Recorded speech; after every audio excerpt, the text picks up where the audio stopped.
An unabridged recording of Jackie and Me by Dan Gutman, narrated by Johnny Heller.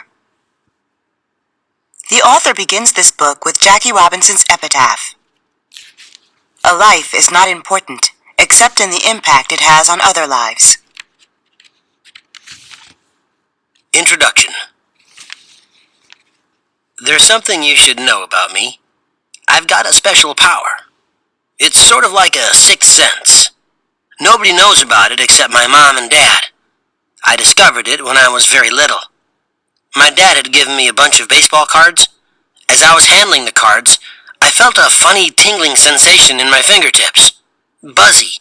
It sort of felt like the feeling you get when you touch a TV screen with the power on. I didn't think too much about the tingling sensation when I was a little kid.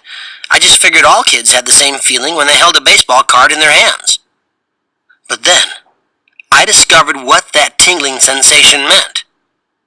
One day, I went to sleep with a very old baseball card in my hand. When I woke up, I was in the year 1909. I know it sounds crazy. You may not believe me. That's okay. You don't have to believe me. I know what happened. I could use baseball cards to travel through time. For me, a baseball card was like a time machine.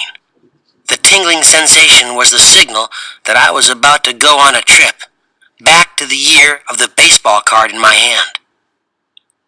The first time this happened, it was a pretty exciting and frightening experience. When I got back from my trip, I didn't think I would ever take another one.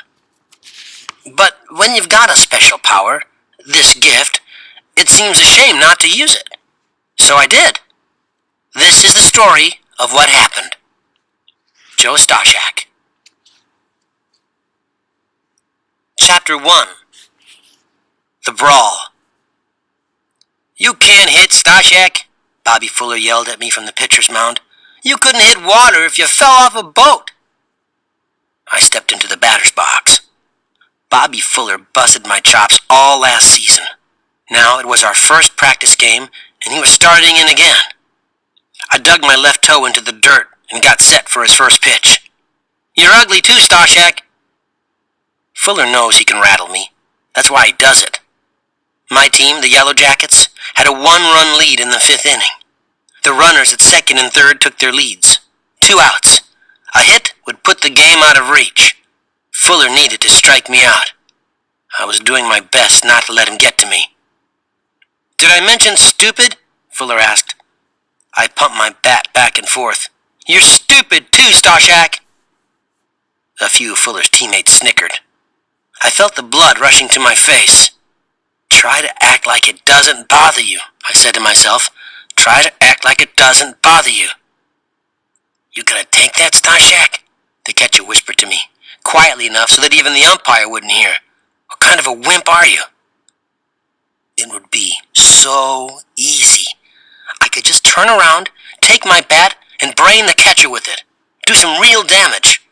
His mask would provide only so much protection. That would shut him up. And it would feel so good. "Stick it in his ear, Bobby," the shortstop hollered. The coaches are always telling us about the importance of sportsmanship. The Louisville Little League has strict rules about how we're supposed to act and what we're allowed to say to the other team during our games. I guess Bobby Fuller and his teammates never got the message. Their coach didn't seem to care.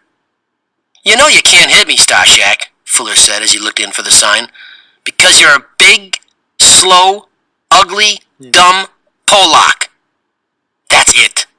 Call me ugly, call me stupid, say I can't hit, but don't make fun of my nationality or you're gonna pay." I didn't wait for the pitch. I brought the bat back and flung it at Fuller as hard as I could. It went spinning out of my hands and flew toward the pitcher's mound about thigh-high. Fuller freaked. He jumped to avoid the bat shooting toward him. It zipped about an inch below his heels and skittered all the way to second base. "This ain't hockey, Stashak," the umpire warned me. "You're out of the game." I didn't care. When I saw Fuller skip out of the way of my bat, I lost control. I made a fist and charged the mound. I was ready to rip his head off. Fuller flung away his glove and put his fists up. "You want to fight, Stashak?" he laughed. "I'll kick your butt." I could see Fuller's teammates converging on the mound to defend him, but it didn't matter. There could have been 100 guys out there. I still would have tried to bust Fuller's skull in. Before I reached the mound, the catcher jumped on my back from behind and knocked me down. By that time, my teammates had rushed off the bench and stormed the field. I couldn't tell exactly what happened next. I was at the bottom of a pile of bodies. There was a lot of yelling. I felt some punches being thrown at my head. Somebody stepped on my hand. Mostly, it was just the weight of a bunch of kids on top of me. It took about 10 minutes for the coaches to calm everybody down and peel all the kids off the pile. I was the last one to get up. I was okay, but my hand was throbbing. Coach Hutchinson wrapped his burly arm around my shoulder and steered me roughly back to the bench. "The season hasn't even started yet," he complained. "What are you trying to do, get yourself suspended?" I glanced at Fuller.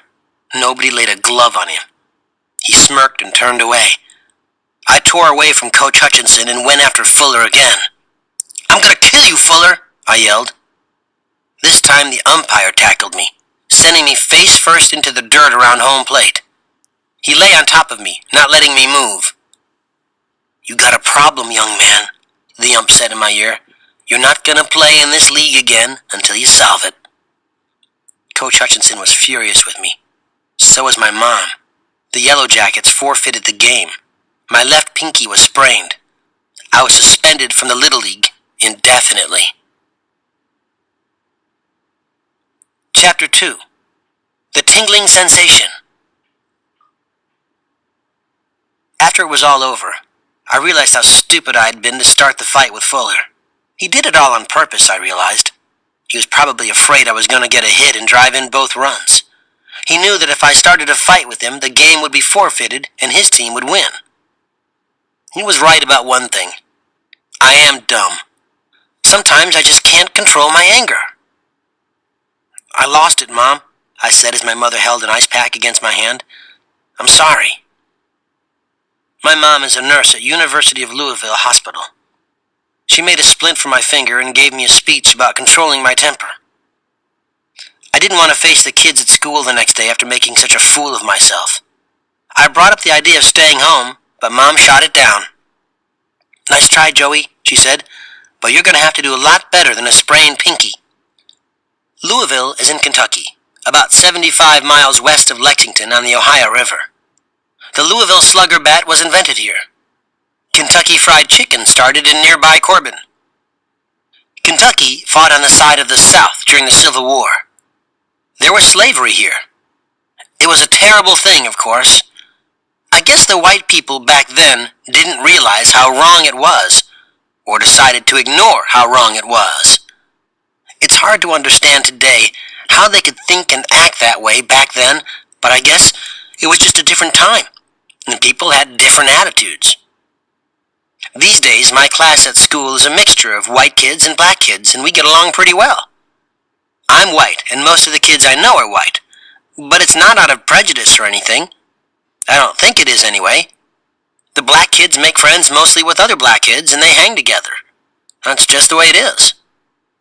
I'm bringing all this up because February is Black History Month, and most of my teachers are making it part of our studies. Mrs. Levitt, my history teacher, shushed us when we sat down for class on Monday morning. "Who wants to win a prize?" she asked. "Woo, woo," we all moaned, waving our hands around to attract her attention. "You're going to have to give an oral report," she added. Everybody groaned and put their hands down. "I want each of you to choose a famous African American," she said as she walked around the room, passing out a sheet of paper with names on it. "I want you to research that person's life and do a report on him or her. You'll have plenty of time. The reports won't be due until May, and there will be a prize for the best report." "What's the prize?" somebody asked. 4 tickets to Kentucky Kingdom," said Mrs. Levitt. "Ooh!" everybody moaned. Kentucky Kingdom is this really cool amusement park with 75 rides. One of them is a 16-story freefall. Kentucky Kingdom costs something like $25 to get in, and I've never been there. "Does it matter if the person is dead or alive?" somebody asked. A few of the kids in the back of the room laughed. "No," Mrs. Levitt replied. but I don't want you to write about a player on your favorite sports team." She glanced at me. She knows I'm a sports nut, and I'm always trying to get away with sneaking sports into my schoolwork instead of the stuff we need to learn. Like in math, I convinced Mrs. Levitt to use batting averages to help us learn multiplication and division. In music, I always ask if we can sing sports songs. In art, I'm always drawing pictures of athletes. I want you to write about men and women who made a real contribution to American society." "How about dead athletes?" I asked, and a few kids giggled. "Well," Mrs. Levitt said, thinking it over, "as long as you select an athlete who contributed something to the world." "What if they're retired but not quite dead yet?" I asked. "Joe," she said sternly, "you know the assignment." I scanned the list that she had handed out. Frederick Douglass, Marian Anderson, Langston Hughes. Howie Wool, the kid behind me, slipped me a note. "Did Langston Hughes play for the Lakers?" I scribbled, "He was a poet, Einstein," and passed the note back to him. Then I continued going down the list. Benjamin Banneker, W.E.B. Du Bois, Paul Robeson, Sojourner Truth, Booker T. Washington, Jackie Robinson. Jackie Robinson, the baseball player. I could go back in time and meet Jackie Robinson, I thought. I didn't know much about Robinson. I remember reading on the back of some baseball card that African American players were banned from the major leagues for about 60 years. Robinson was the first player to break the color barrier. He played for the Brooklyn Dodgers before they moved to California and became the Los Angeles Dodgers, my favorite team. That was all I knew about him. But if I were to go back in time and actually meet the guy, I could find out all I needed to know. I would see with my own eyes what it was like for him to break the color barrier. I was a cinch to get the best mark on the report and win the trip to Kentucky Kingdom. I was psyched.